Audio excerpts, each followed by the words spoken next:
আসসালামু আলাইকুম তোমাদের সকলকে। তোমরা যারা এইচএসসি তে আছো, তোমরা যারা এইচএসসি 25 দিবা কিংবা সবেমাত্র যারা কলেজে ভর্তি হয়েছো, তাদের আইসিটি বইয়ের অর্থাৎ তথ্য ও যোগাযোগ প্রযুক্তি বইয়ের যে তৃতীয় অধ্যায় আছে, যেটাকে আমরা বলি সংখ্যা পদ্ধতি বা নাম্বার সিস্টেম। আমরা আজকের ভিডিওতে সেটা নিয়ে আলোচনা করার চেষ্টা করব। সংখ্যা পদ্ধতির যে অধ্যায়টা, সেটা মোটামুটি অনেক বড় বলা যায়।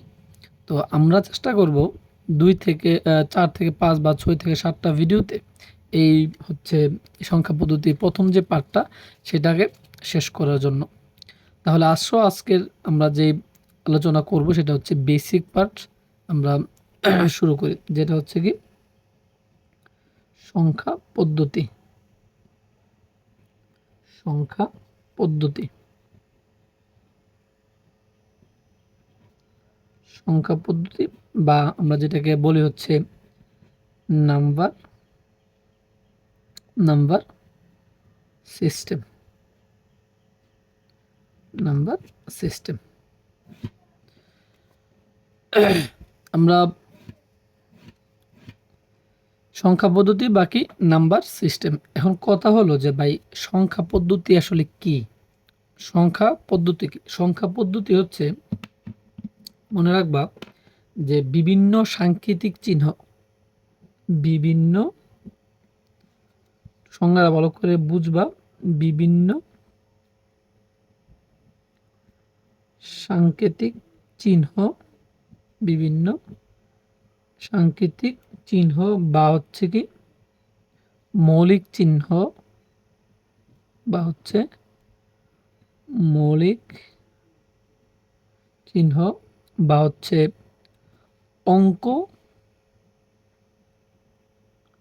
বা কি অঙ্ক বা ডিজিট, তুমি যাই বলো, অঙ্ক বা ডিজিট ব্যবহার করে, অঙ্ক বা ডিজিট কি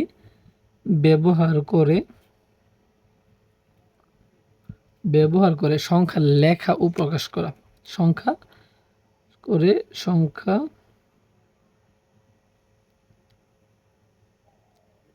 লেখা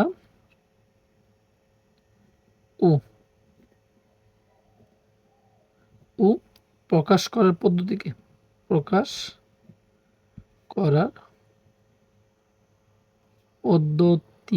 পদ্ধতিকে সংখ্যা পদ্ধতি বলা হয়। আবারও বলি, বিভিন্ন সাংকেতিক চিহ্ন তোমার হতে পারে কি? হতে পারে আমরা যখন আদিম যুগের মানুষরা কি করতো, রোমান সংখ্যা ব্যবহার করতো না, 1 মানে এভাবে একটা দাগ দিত, বা কি এভাবে বিভিন্ন চিহ্ন ব্যবহার করতো। ওই সাংকেতিক চিহ্ন বা মৌলিক চিহ্ন কোনগুলার বলি? এই ধরো প্লাস থাকতে পারে, মাইনাস থাকতে পারে, গুণ থাকতে পারে, এগুলা। পাশাপাশি কি বলছে, অঙ্ক বা ডিজিট, অঙ্ক কোনগুলারা বলি আমরা? 0 থেকে 9 পর্যন্ত যেগুলো আছে এগুলো আমরা অঙ্ক বলি। 0 থেকে 9 পর্যন্ত এগুলো আমরা অঙ্ক বলি। ব্যবহার করে সংখ্যা লেখা ও প্রকাশ করার যে পদ্ধতি, সেটাকে আমরা কি বলবো? সংখ্যা পদ্ধতি বলবো। ঠিক আছে, যদি সংখ্যা পদ্ধতি বুঝে থাকি আমরা, তাহলে আমরা যদি একটু নিচের দিকে যাই, তাহলে সংখ্যা পদ্ধতিটাকে আমরা 2টা ভাগে ভাগ করব। সংখ্যা পদ্ধতি, এই সংখ্যা পদ্ধতিকে আমরা 2টা ভাগে ভাগ করব। তোমরা অনেকেই, তোমাদেরকে যখন প্রশ্ন করা হয় যে সংখ্যা পদ্ধতি কই প্রকার, তোমরা অনেকেই বলে দাও যে সংখ্যা পদ্ধতি 4 প্রকার। আসলে সংখ্যা পদ্ধতি 4 প্রকার না, সংখ্যা পদ্ধতি কই প্রকার? 2 প্রকার। একটা কি আমাদের নন পজিশনাল সংখ্যা পদ্ধতি, একটা কি আমাদের পজিশনাল সংখ্যা পদ্ধতি। একটা আমাদের নন পজিশনাল সংখ্যা পদ্ধতি, নন পজিশনাল সংখ্যা পদ্ধতি। ভালো করে বুঝবা, তোমাকে যখন প্রশ্ন করা হবে যে সংখ্যা পদ্ধতি কই প্রকার, তখন তোমাদের উত্তরটা কি হবে? 2 প্রকার। একটা নন পজিশনাল সংখ্যা পদ্ধতি, আর একটা কি আমাদের পজিশনাল সংখ্যা পদ্ধতি। পজিশনাল সংখ্যা পদ্ধতি, একটা নন পজিশনাল, একটা কি আমাদের পজিশনাল সংখ্যা পদ্ধতি। আচ্ছা, এখন কথা হলো যে নন পজিশনালটা কি এবং কি পজিশনালটা কি? এখন যদি তুমি দেখো যে নন পজিশনাল যে সংখ্যা পদ্ধতিটা আছে সেটাতে হচ্ছে মানে আদিম যুগের যে মানুষরা ছিল তখন তারা গণনার সুবিধার্থে দেখবা হচ্ছে বিভিন্ন এভাবে একটা ফুটা দিয়ে তারা বলতো হচ্ছে এক, দুইটা দিয়ে দুই ব্যবহার করতো, তিনটা দিয়ে তিন ব্যবহার করতো, এইভাবে প্রকাশ করতো। পাশাপাশি তারা হচ্ছে রোমান সংখ্যা আছে, এই রোমান সংখ্যা এক দ্বারা এক বোঝাইতো, তখন হচ্ছে দুই দ্বারা কি বোঝায় দুই বোঝাইতো, বা আমরা যখন টালি চিহ্ন দেখি এক, দুই, বা হচ্ছে তিন, তিন দিয়ে তিনটা বোঝাইতো, চার দিয়ে চারটা বোঝাইতো, এরকমভাবে এরা প্রকাশ করতো আর কি। তাহলে ওই সংখ্যা পদ্ধতিগুলো বলা হচ্ছে কি নন পজিশনাল সংখ্যা পদ্ধতি। আরেকটা কথা মনে রাখবা, আর এই নন পজিশনাল যে সংখ্যা পদ্ধতিটা আছে এই নন পজিশনাল সংখ্যা পদ্ধতিটাকে বলা হচ্ছে হায়ারু হায়ারু হায়ারু হায়ারু গ্লিফিক্স হায়ারু গ্লিফিক্স সংখ্যা পদ্ধতি। এই নন পজিশনাল সংখ্যা পদ্ধতিকে কি বলা হয়? হায়ারোগ্লিফিক্স সংখ্যা পদ্ধতি। একটু মনে রাখবা, এই নন পজিশনাল সংখ্যা পদ্ধতিকে কি বলা হয়? হায়ারোগ্লিফিক্স সংখ্যা পদ্ধতি। এই হায়ারোগ্লিফিক্স সংখ্যা পদ্ধতিটা নিয়ে বিস্তারিত তোমাদের বইয়ের মধ্যে আলোচনা করা আছে, আশা করি পড়ে নেবা। খুব ইজি একটা জিনিস, সহজ পড়ে নেবা। আমরা পজিশনাল সংখ্যা পদ্ধতি নিয়ে আলোচনা করার চেষ্টা করি। আবারও বলি, নন পজিশনাল যে সংখ্যা পদ্ধতিটা আছে সেটাতে আদিম যুগের মানুষজন বিভিন্ন সাংকেতিক চিহ্নের মাধ্যমে কী করতো, তারা এই সংখ্যাটা মনে রাখতো। তো ওই থেকে আসছে কি আমাদের নন পজিশনাল সংখ্যা পদ্ধতি। তো ওই নন পজিশনাল সংখ্যা পদ্ধতিকে বলা হচ্ছে কি হায়ারোগ্লিফিক্স সংখ্যা পদ্ধতি। এটা নিয়ে বিস্তারিত ইতিহাসটা সুন্দর করে দেওয়া আছে, পড়ে নেবে। তোমরা বই খুললে প্রথম দিকেই তুমি দেখবা, প্রথম 2 পৃষ্ঠার ভিতরে পেয়ে যাবা এটা। আসো, পজিশনাল যে সংখ্যা পদ্ধতিটা আছে এটাকে নিয়ে আমরা একটু ডিটেলস আলোচনা করার চেষ্টা করি। পজিশনাল যে সংখ্যা পদ্ধতিটা আছে এটা হচ্ছে তোমাদের প্রধানত 4 প্রকার হয়। এটাকে যদি আমরা একটু এদিকে নিয়ে আসি একটু বুঝবা। পজিশনাল যে সংখ্যা পদ্ধতিটা এটা হচ্ছে 4 প্রকার। একটা হচ্ছে তোমাদের দশমিক সংখ্যা পদ্ধতি, দশমিক সংখ্যা পদ্ধতি পদ্ধতি দশমিক সংখ্যা পদ্ধতি, বা হচ্ছে কি আমাদের ডেসিমাল সংখ্যা পদ্ধতি, বা হচ্ছে কি ডেসিমাল সংখ্যা পদ্ধতি। মনে রাখবা এটা।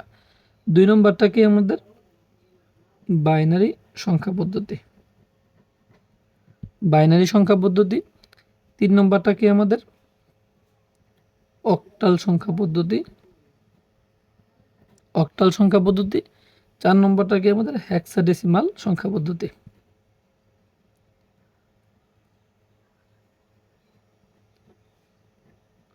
হেক্সাডেসিমাল সংখ্যা পদ্ধতি, হেক্সাডেসিমাল সংখ্যা পদ্ধতি।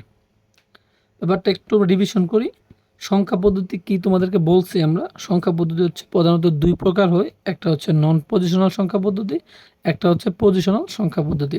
এই নন পজিশনাল সংখ্যা পদ্ধতিটা কীরকম হয় সেটাও বলছি, এবং এই পজিশনাল যে সংখ্যা পদ্ধতিটা আছে সেটা হয় কই ধরনের? 4 ধরনের। একটা হচ্ছে দশমিক সংখ্যা পদ্ধতি, একটা হচ্ছে বাইনারি সংখ্যা পদ্ধতি, একটা হচ্ছে অক্টাল সংখ্যা পদ্ধতি, একটা হচ্ছে হেক্সাডেসিমাল সংখ্যা পদ্ধতি। এখন প্রশ্ন হলো, তোমাদেরকে যখন বলা হয় যে এই সংখ্যা পদ্ধতি কয় প্রকার, তোমরা সবাই বলে দাও হচ্ছে 4 প্রকার, কিন্তু এটা কিন্তু ভুলও বলা যাবে না। প্রথমত বলবা সংখ্যা পদ্ধতি 2 প্রকার, একটা হচ্ছে পজিশনাল, একটা হচ্ছে নন পজিশনাল। পজিশনাল কয় প্রকার? 4 প্রকার। এইভাবে তোমরা আনসারগুলো করবা। তারপর আসো আমরা সামনে বাড়ি। এখন দশমিক যে সংখ্যা পদ্ধতিটা তোমরা বলছো, দশমিক বা হচ্ছে ডেসিমাল, তোমরা যেটাই বলো, ডেসিমাল যে সংখ্যা পদ্ধতিটা, মনে রাখবা এই ডেসিমাল সংখ্যা পদ্ধতিতে মোট 10টা অঙ্ক ব্যবহার করা হয় বা মৌলিক চিহ্ন ব্যবহার করা হয়। কয়টা? মোট 10টা। 0, 1, 2, 3, 4, 5, 6, 7, 8, 9। দশমিক সংখ্যা পদ্ধতিতে এই মোট এই 10টা মৌলিক চিহ্ন বা হচ্ছে মোট 10টা অঙ্ককে বলা হয় কি? দশমিক সংখ্যা পদ্ধতি। আবারও বলি, যে সংখ্যা পদ্ধতিতে মোট 10টা অঙ্ক ব্যবহার করা হয় তাকে কি বলা হয়? দশমিক সংখ্যা পদ্ধতি বা ডেসিমাল সংখ্যা পদ্ধতি। এই 10টা সংখ্যা পদ্ধতি তুমি যখন 10টা অঙ্ককে যখন তুমি দশমিক সংখ্যা পদ্ধতি বলতেছো সেই জায়গার মধ্যে সেহেতু সেহেতু তার বৃত্তি কত হবে 10, তার বৃত্তি বা বেস হচ্ছে কত 10, বৃত্তি বা বেস কত আমাদের 10, মনে থাকবে কথা।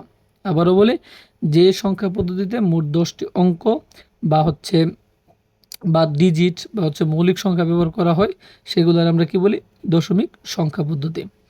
তারপর যদি আসো আমরা উদাহরণ দিব একটু পরে, তারপর যদি বলি হচ্ছে আমাদের কি বাইনারি সংখ্যা পদ্ধতি, বাইনারি সংখ্যা পদ্ধতি, বাইনারি সংখ্যা পদ্ধতি। এই বাইনারি সংখ্যা পদ্ধতিতে মনে রাখবা 0 এবং 1, 0 এবং 1 এই দুইটা মৌলিক চিহ্ন বা হচ্ছে কি অঙ্ক ব্যবহার করা হয়।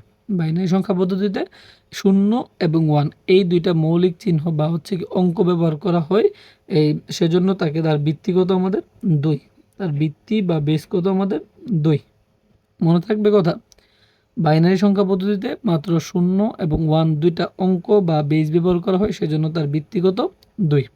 যখন বাইনারিতে আসছি আমরা একটু কথা বলে নিই, সেটা হচ্ছে বিট এবং হচ্ছে বাইট নিয়ে। বিট কথাটা মানে হচ্ছে বাইনারি সংখ্যা পদ্ধতিতে প্রত্যেকটি অঙ্ককে বিট বলা হয়। বাইনারি সংখ্যা পদ্ধতিতে প্রত্যেকটি অঙ্ককে কি বলা হয় বিট বলা হয়। যেমন হচ্ছে কি বিট তুমি যদি লক্ষ্য করো বিট হতে পারে হচ্ছে 0, হতে পারে কত 1, অর্থাৎ বাইনারি সংখ্যা পদ্ধতিতে প্রত্যেকটি অঙ্ক বা সংখ্যাকে কি বলা হয় বিট বলা হয়। যদি বলি 10011 এখানে কয়টা বিট আছে, এখানে 5টা বিট আছে। যদি বলি 1001 তাহলে এখানে কয়টা বিট আছে বা 1 দিলাম, এখানে হচ্ছে 6টা বিট আছে। এটা একটু মাথায় রাখবা বিট কথাটা। তারপর যদি আসো byte, byte byte B Y T byte, byte হচ্ছে মনে রাখবা বাইনারি সংখ্যা পদ্ধতিতে মোট 8টি বিটকে বা মোট 8টি ডিজিটকে, বাইনারি সংখ্যা পদ্ধতিতে মোট 8 বিটকে বলা হয় কি এক বাইট।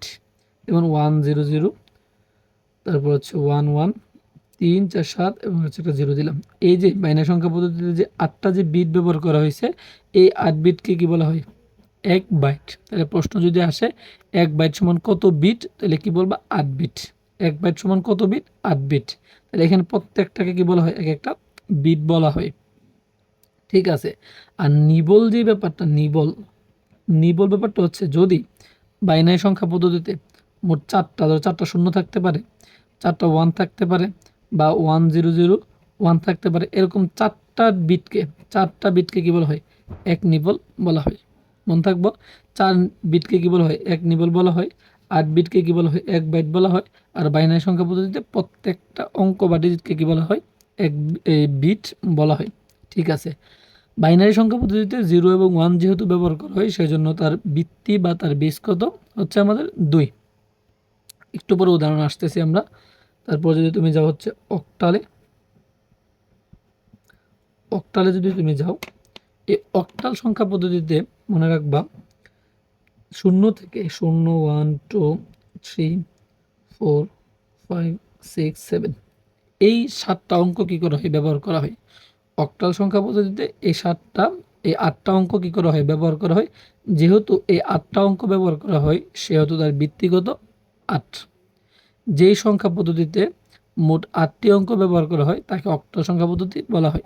এবং ভালো করে খেয়াল রাখবা অক্টাল সংখ্যা পদ্ধতিতে কয়টা ডিজিট ব্যবহার করতেছো তোমরা 8টা, এবং কত থেকে কত 0 থেকে 7 পর্যন্ত মোট 8টা যে ডিজিট আছে, মোট 8টা ডিজিটকে আমরা কি বলবো অক্টাল সংখ্যা পদ্ধতির পাশাপাশি যেহেতু 8টা অঙ্ক আছে বা 8টা ডিজিট আছে সেহেতু তার বৃত্তিগত বাই 8, বৃত্তি বা বেস কত 8।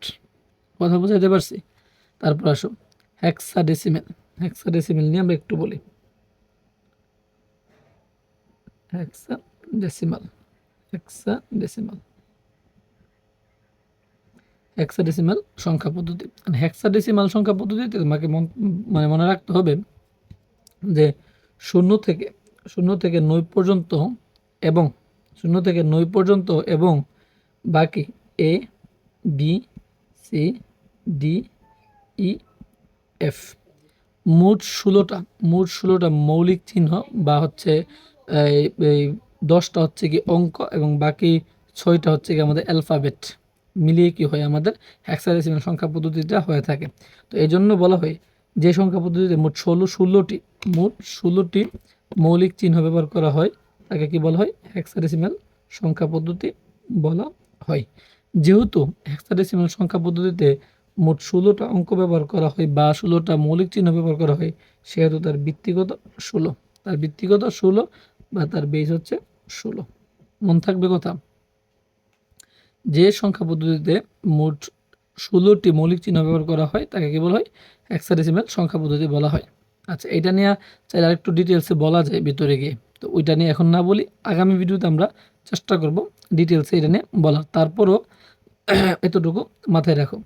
এখন আসো, এখানে যে এ আছে, এর মান তোমাকে একটু মুস্ত রাখতে হবে 10, বি এর মান মুস্ত রাখতে হবে তোমাদের 11, সি এর মান মুস্ত রাখতে হবে কত 12, ডি এর মান তোমাকে মুস্ত রাখতে হবে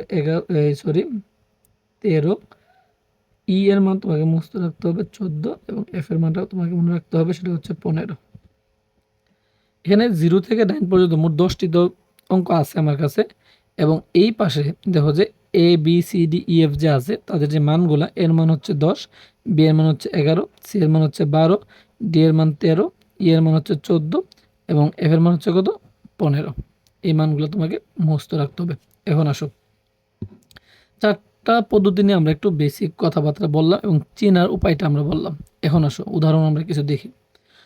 তুমি যখন পড়বা দশমিক সংখ্যা পদ্ধতি, তুমি তো দেখতেছো যে 0 থেকে 9 পর্যন্ত যে সংখ্যাগুলো আছে এগুলোকে আমরা বলতে চাচ্ছি কি দশমিক সংখ্যা পদ্ধতি। এখন এই দশমিক সংখ্যা পদ্ধতি যখন পড়তেছো তখন আরেকটা জিনিস আমরা একটু জানি। ধরো তোমাদের 23.24 এরকম কিছু একটা দেওয়া আছে, 23.24 তোমাকে দেওয়া আছে। এখন তুমি এটা হচ্ছে কি, এই পাশাটাকে কি বলি পূর্ণাংশ, এই পাশাটাকে আমরা কি বলি ভগ্নাংশ, এটাকে আমরা কি বলি পূর্ণাংশ, এটাকে আমরা কি বলি পূর্ণাংশ, এটাকে আমরা পূর্ণাংশ, আর এটাকে বলি কি আমরা ভগ্নাংশ। আর যখন আমরা পূর্ণাংশ বলছি এটাকে, এবং এটা যখন ভগ্নাংশ বলছি, এবং এটাকে তোমরা বলবো হচ্ছে এম এস বি, আর এটাকে তোমরা বলবো হচ্ছে এল এস বি। ভগ্নাংশটাকে আমরা কি বলবো এল এস বি, এবং পূর্ণাংশটাকে আমরা কি বলবো এম এস বি, এবং মাঝখানে যে পয়েন্টটা আছে এই পয়েন্টটাকে বলবো হচ্ছে radix point, radix point, radix point.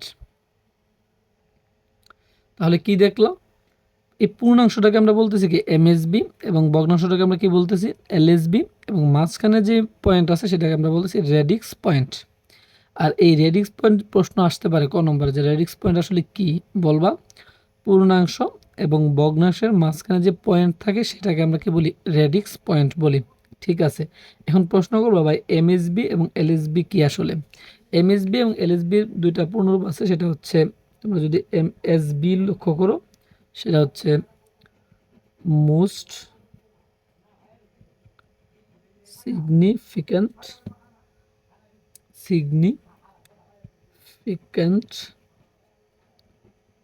Bit, আর এলএসবি যে পার্টটা আছে এলএসবি সেটা হচ্ছে তোমাদের লিস্ট সিগনিফিক্যান্ট বিট। মনে থাকবে, যেটা পূর্ণাংশ সেটাকে আমরা বলবো হচ্ছে মোস্ট সিগনিফিক্যান্ট বিট, আর যেটা এলএসবি সেটাকে বলা হচ্ছে লিস্ট সিগনিফিক্যান্ট বিট। বা তোমরা চাইলে এমএসবিকে বলতে পারো এমএসডি বলতে পারবা, এটাকে তুমি এমএসডি বলতে পারবা, এলএসবিকে তুমি এলএসডি বলতে পারবা। এটা হচ্ছে মোস্ট সিগনিফিক্যান্ট ডিজিট, এলএসবি হচ্ছে লিস্ট সিগনিফিক্যান্ট ডিজিট, এটাও বলতে পারবা। ঠিক আছে, আসলে উদাহরণে আমরা একটু যাই। এটা কিন্তু খুব ইম্পর্টেন্ট একটা জিনিস, এটা একটু ভালো করে মাথায় রাখবে, কারণ ম্যাথ যখন করবা তখন কিন্তু দরকারে হবে আমাদের। এখন তুমি দশমিক সংখ্যা পদ্ধতিতে তুমি খেয়াল করছো যে 0 থেকে 9 পর্যন্ত 10টা অঙ্ক ব্যবহার করা হয়। তুমি চিনবা কীভাবে, এটাতে তোমার 0 থেকে 9 পর্যন্ত আছে, এটাতে যেমন 01 আছে এটাতে কিন্তু 01 আছে। পাশাপাশি অক্টালে দেখো 0 থেকে 7 পর্যন্ত আছে, দশমিকে 0 থেকে 7 পর্যন্ত আছে, হেক্সাডেসিমেলে 0 থেকে 7 পর্যন্ত আছে। তাহলে আমি তোমাকে যদি বলি যে 823 8234 8234 234, এটা কোন ধরনের সংখ্যা পদ্ধতি বলতে পারবা? হ্যাঁ, তুমি ৩টা অপশনে বলতে পারবা। যেহেতু বাইনারি সংখ্যা পদ্ধতিতে মাত্র ০ এবং ১ ব্যবহার করা হয়, সেহেতু এই ২, ৩, ৪ বাইনারি হওয়ার সম্ভব না। এই ২, ৩, ৪ কি হতে পারে? ২, ৩, ৪ হতে পারে দশমিক, ২, ৩, ৪ হতে পারে অক্টাল, ২, ৩, ৪ হতে পারে কি হেক্সাডেসিমাল। কিন্তু যখন তাকে আমরা বেস বা বৃত্তি দিয়ে দিব, যখন তাকে আমরা বেস বা বৃত্তি দিব, তখন এই বৃত্তির উপর ডিপেন্ড করে এটা কোন ধরনের সংখ্যা পদ্ধতি হবে। ২, ৩, ৪ এ যখন আমরা 10 দিলাম, তোমাকে বুঝতে হবে এটা কি দশমিক সংখ্যা পদ্ধতি বা হচ্ছে ডেসিমাল সংখ্যা পদ্ধতি। আরও যদি বলি, ধরো আমি বললাম যে 65.46 বললাম আমরা। এখন তুমি বলতে পারবা এটা কোন ধরনের সংখ্যা পদ্ধতি? তুমি দেখেই বুঝতেছো এটা দশমিক হতে পারে, অক্টাল হতে পারে, হেক্সাডেসিমাল হতে পারে। কিন্তু যখনই আমরা এখানে তোমাকে বৃত্তি 10 দিলাম, তখন বুঝতে হবে এটা কি ধরনের সংখ্যা পদ্ধতি? দশমিক সংখ্যা পদ্ধতি। ঠিক আছে, এখন সেম আসো বাইনারির মধ্যে আমরা যাই। আমি যদি বলি যে 10111011 লিখলাম, তুমি এটা দেখে বলতে পারবা না যে এটা বাইনারি সংখ্যা পদ্ধতি। কেন বলতে পারবা না? তুমি যদি লক্ষ্য করো এইখানের মধ্যে কিন্তু 01 আছে দশমিকে, অক্টালে 01 আছে, হেক্সাডেসিমেলে 01 আছে। তো তুমি কি বলতে পারবা যে এটা বাইনারি সংখ্যা পদ্ধতি? না। যখন দেখবা তার বৃত্তি হিসাবে কি আছে? 2 আছে, তখন বলতে পারবা এটা হচ্ছে একটা বাইনারি সংখ্যা পদ্ধতি। তবে তুমি বলতে পারবা বাইনারি সংখ্যা পদ্ধতি যদি ব্যাপারটা এমন হয়। ধরো এ নাম্বার একটা অপশন তোমাকে দিল যে হচ্ছে 2, 3, 4, 6 এরকম কিছু একটা আছে। বি নাম্বার একটা অপশন আছে 1, 0, 2, 3, 1 এরকম একটা অপশন আছে। সিতে আছে 1, 0, 1, 1, 1, 1 এরকম একটা আছে, এবং ডিতে তোমার আছে হচ্ছে 1, 0, 0, 1, 4 এরকম একটা সংখ্যা আছে। এই 4টা অপশন থেকে নিজের কোনটা বাইনারি সংখ্যা পদ্ধতি? এখন তোমাকে আর বৃত্তির দিকে তাকানোর দরকার নাই, কারণ তুমি একটা বাইনারি যে তথ্য আছে বা বাইনারি যে সংখ্যা পদ্ধতিটা আছে, সেটাতে মাত্র কিন্তু 0 এবং 1ই ব্যবহার করছিল, সেখানে কিন্তু অন্য কোনো কিছু ব্যবহার করছিল না। তুমি যদি লক্ষ্য করো প্রথম সংখ্যা প্রথমটার মধ্যে 2, 3, 4, 6 এটা কখনোই বাইনারি হওয়া পসিবল না, কারণ এটার মধ্যে 1 এবং 0 নাই। 1, 0, 2, 3, 1 হ্যাঁ, এটা বাইনারি হওয়া পসিবল আছে, তবে তোমাকে বুঝতে হবে যে বাইনারি সংখ্যা পদ্ধতিতে একমাত্র 0 এবং 1 আছে। এখানে 0 এবং 1 আছে, বা 2 এবং 3ও কিন্তু আছে। তাহলে 2, 1, 0, 2, 3 কি বাইনারি সংখ্যা পদ্ধতি হওয়া পসিবল না। তাহলে এটাও কাটা, এটাও কাটা। তুমি যদি লক্ষ্য করো ডিতে 1, 0, 0, 1, যখন তুমি 3টা দেখছো, হ্যাঁ বাইনারি হইতে পারে, কিন্তু ভাই লাস্টে তো 4 আছে। এই 4 থাকলে 4 কি তোমার বাইনারি সংখ্যা পদ্ধতিতে আছে? নাই। সেজন্য এটাও হওয়া পসিবল না। কিন্তু এটার দিকে তাকাও, 1, 0, 0, 1, 1 ছাড়া অন্য কোনো কিছুই নাই, সেজন্য এটা অবশ্যই কি বাইনারি সংখ্যা পদ্ধতি। কি বললাম? তোমার অবশ্যই বেস দেখতে হবে, বেসের উপর ডিপেন্ড করে এটা কী ধরনের সংখ্যা পদ্ধতি। পাশাপাশি তুমি কিন্তু বেস ছাড়াও তুমি বলতে পারবে এটা কী ধরনের সংখ্যা পদ্ধতি, তবে খেয়াল রাখতে হবে যে কী অবস্থায় আছে এগুলা। তবে বেস দেখে ম্যাক্সিমাম জায়গাতে বেস দিয়ে দিবে, তোমাদের সমস্যা নেই। তাহলে বাইনারি শেষ হলো। আসো অক্টাল সংখ্যা পদ্ধতিতে। আমি যদি তোমাদেরকে বলি যে 2, 3, 4 দিলাম, 2, 3, 4 এটা কোন ধরনের সংখ্যা পদ্ধতি হতে পারে? তুমি দেখেই বলতে পারতেছো যে দশমিক হতে পারে, অক্টাল হতে পারে, এবং হচ্ছে কি হেক্সাডেসিমেলও হতে পারে। তাহলে এই 2, 3, 4 যে 3টা সংখ্যা পদ্ধতি যে হতে পারে, আমাকে বলছে নিজের কোনটা এই অক্টাল সংখ্যা পদ্ধতি। বুঝছো?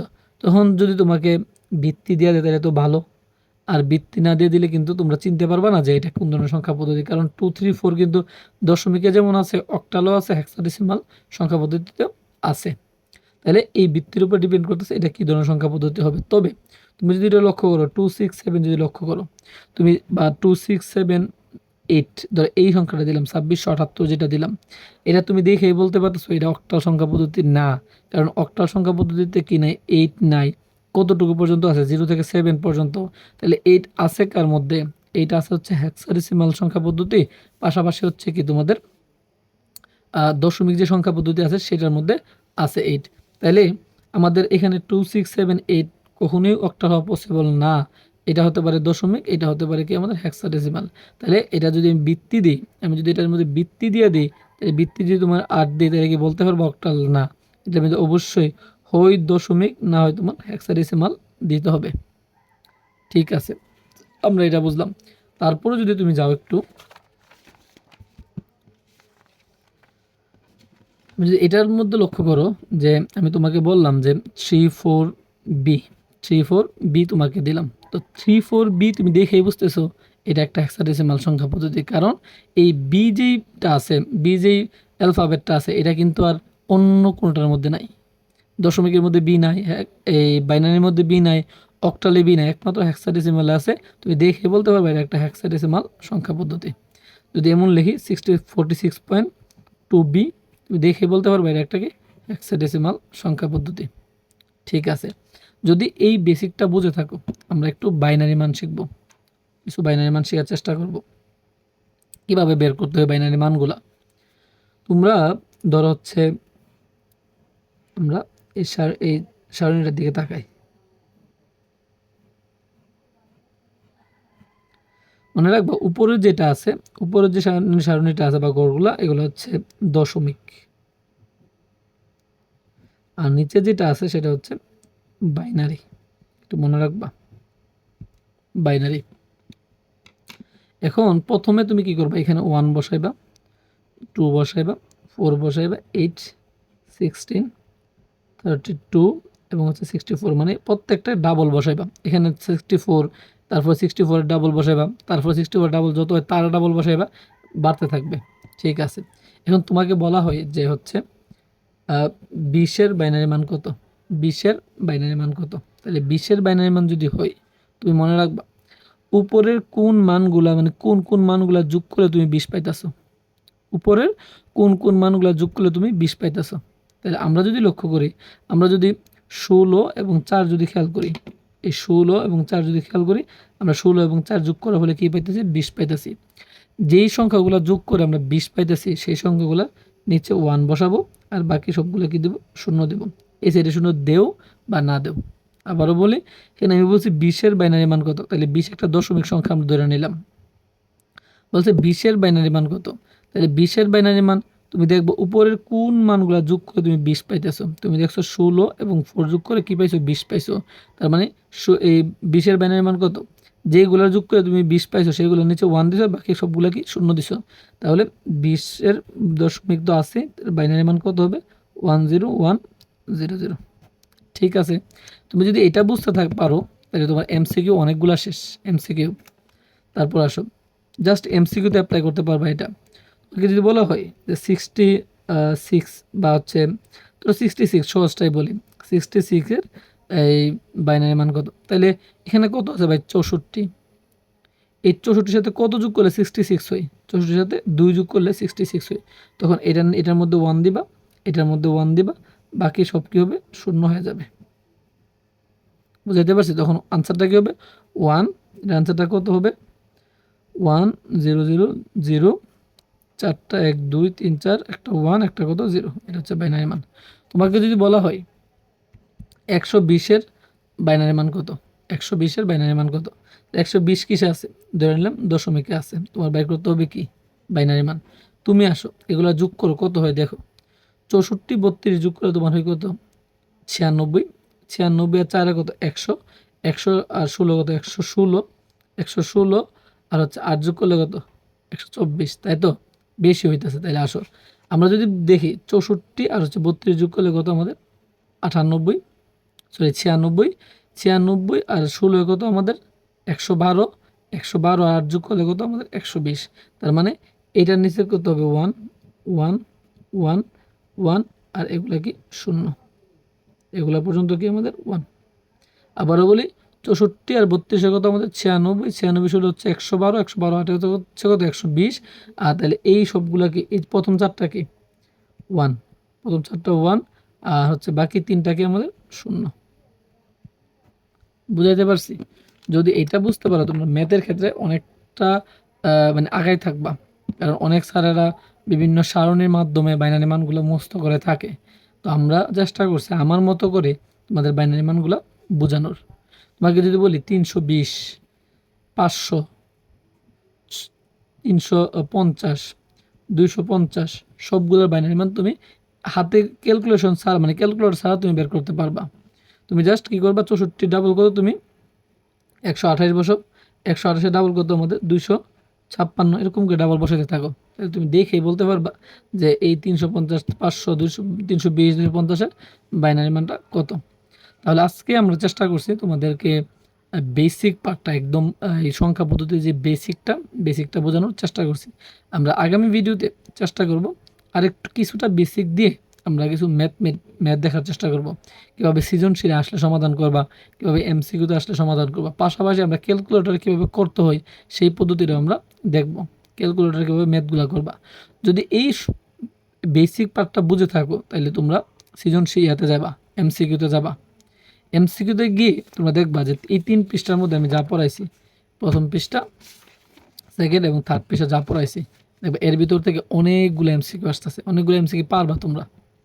পাশাপাশি তোমাদেরকে আমি আবারও বলি, এই যে যতটুকু পড়াইছি আমি ঠিক ততটুকু মেন বইটা পড়ে নিবা, পড়লে তোমাদের আরও বেসিকগুলো ক্লিয়ার হবে। পাশাপাশি এই যে হায়ারোগ্লিফিক যেই সংখ্যা পদ্ধতিটা আছে সেটা সম্পর্কে ধারণা নিতে পারবা। তাহলে আজকের ভিডিও এখানে রাখি, পরবর্তী ভিডিওর জন্য অপেক্ষা করো। ধন্যবাদ সকলকে।